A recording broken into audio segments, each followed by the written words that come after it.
Hey, I wanted to address one of the core tenets of Accelerate My Practices philosophy, which is how do you get change and sustainable change? Obviously I've been dealing a lot with psychology, the story we tell ourselves, the triad, all these various things. But here's where this comes to fruition.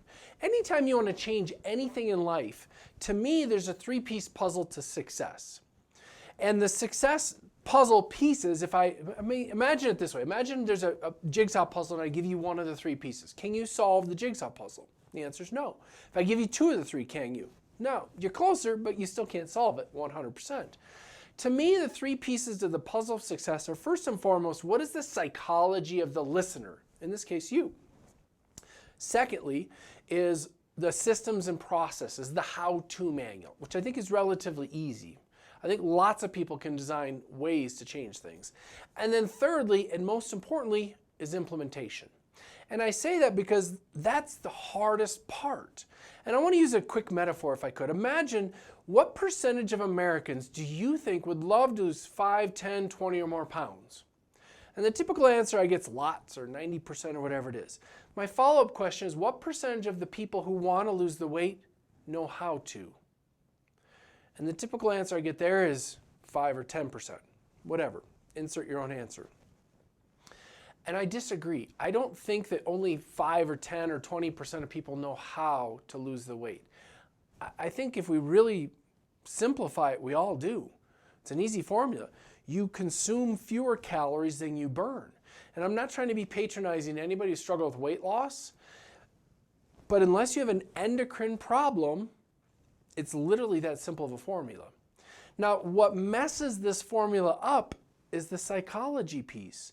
I think there's a lot of people who come home stressed out from work or stressed out from life or society or traffic or kids or whatever it might be. And they come home and they have a bottle of wine and cheese. They have a 6-pack of beer. They have, in my case, ice cream. My wife can tell. I wish this was a joke.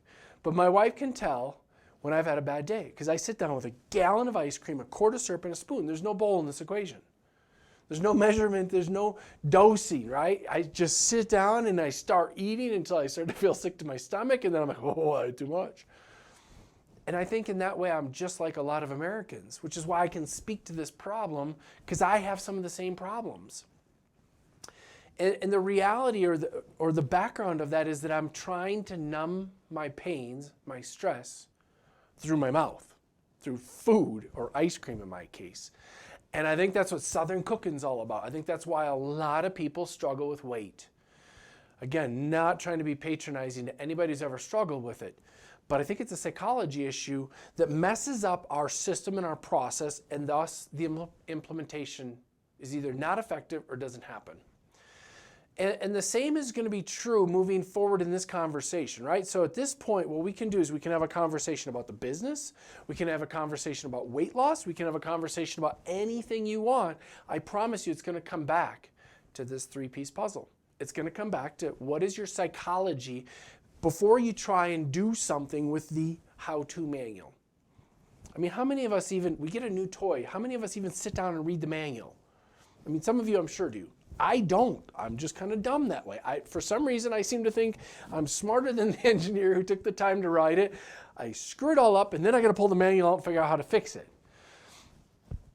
I'm kind of a lunatic that way, I guess. So I don't think I'm alone. So the question becomes, how often does our own psychology mess up our own plans, right? This is why I was talking about limiting beliefs at the very, very beginning and how our limiting beliefs hold us back or even sabotage us. I mean, sometimes I know I've seen people, so many people I've met across this country, that they're getting this close to this big, huge breakthrough. They're that close to it, and then all of a sudden they goof it all up unintentionally, but it's a psychology thing.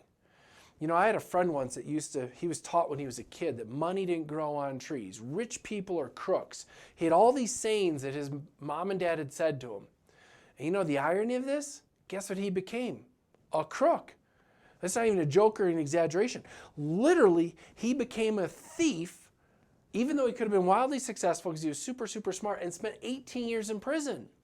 And in that 18 years in prison, he finally had enough time to reflect and read because what else do you do when you're in prison, I guess? and realize how much his limiting beliefs had messed him up. So my question to you is, as you think about your personal life or your business life, and I'm going to divide these into separate videos next, but how much do your limiting beliefs cause you strife?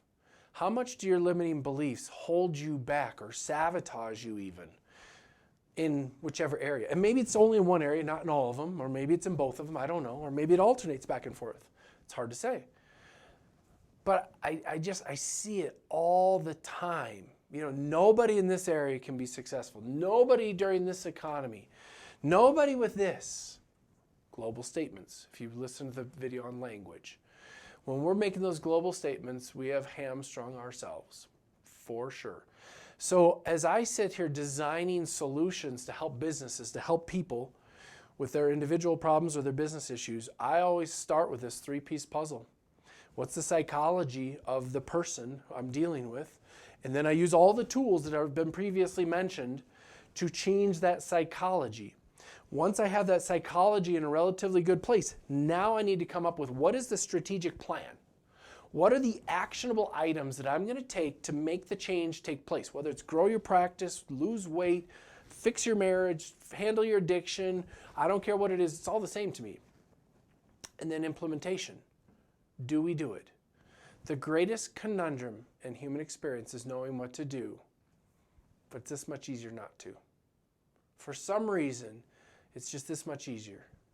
I'll give you a quick dental example. You go in and you talk to patients in hygiene exams all day long, and you tell them, in fact, I always like to jokingly say to the doctors, you know you have 2 employees trying to put you out of business?